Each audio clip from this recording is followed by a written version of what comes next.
రాష్ట్ర వ్యాప్తంగా మున్సిపల్ కార్మికుల సమస్యల మీద ఈ ప్రభుత్వం మరి చిన్న చూపు చూస్తూ ఉంది. దాంట్లో భాగంగా ఏదైతే గతంలో ఆప్కాస్ వర్గాలకు సంబంధించి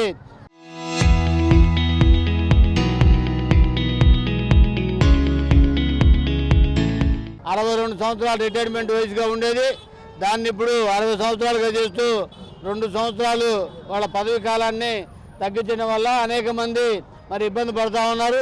అందువల్ల 62 సంవత్సరాలుగానే కొనసాగించాలని ఏఐటీసీగా కోరుతా ఉన్నాం. అట్లాగే ఏదైతే గతంలో మరి ఆప్కాస్లో పనిచేస్తూ చనిపోయినటువంటి కార్మికులకు అట్లాగే మరి దీర్ఘకాలికంగా పనిచేయడం వల్ల అనారోగ్యానికి గురైనటువంటి వారి పిల్లలకు కూడా అవకాశం మరి ఉద్యోగం ఇచ్చేవాళ్ళు అవన్నీ కూడా ఇప్పుడు ఆపుదలు చేశారు. వెంటనే అవన్నీ కూడా కొనసాగించాలని కోరుతా ఉన్నాం.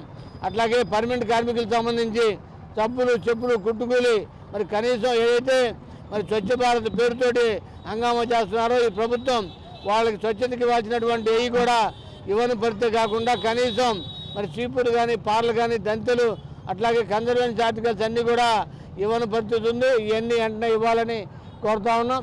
అలాగే మరి పిఎఫ్ సంబంధించి కూడా మరి పిఎఫ్ చనిపోయినప్పుడు వాళ్ళ పిఎఫ్ సెటిల్ చేయాలి.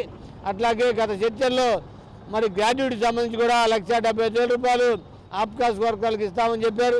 ఆ ఆప్కాస్ వర్కర్లకు ఇస్తామన్న 1,75,000 ఇప్పటికి కూడా ఎవరికి ఇవ్వని పరిస్థితులు మరి రాష్ట్ర వ్యాప్తంగా కూడా ఈ ఉద్యమాన్ని కొనసాగిస్తూ ఉన్నాం.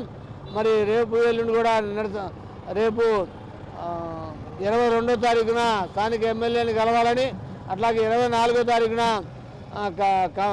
కలెక్టర్ కార్యాలయం దగ్గర కూడా నిరసన చెప్పాలని కూడా రాష్ట్ర వ్యాప్తంగా నిర్ణయం చేయడం జరిగింది. దాంట్లో భాగంగా ఈరోజు రాష్ట్ర వ్యాప్తంగా జరిగే దాంట్లో మరి గుంటూరు నగరంలో కూడా నిర్వహిస్తూ ఉన్నాం.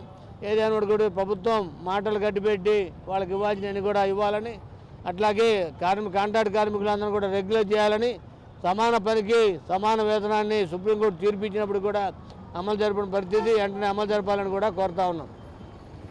గుంటూరు మున్సిపల్ కార్పొరేషన్ డివిజన్లు అధిక సంఖ్యలో పెంపుదల చేశారు, కానీ దానికి సంబంధించి కార్మికులను అయితే పెంచడంలో మున్సిపల్ అధికారులు తీవ్ర నిర్లక్ష్య వైఖరి అవలంబిస్తున్నారు.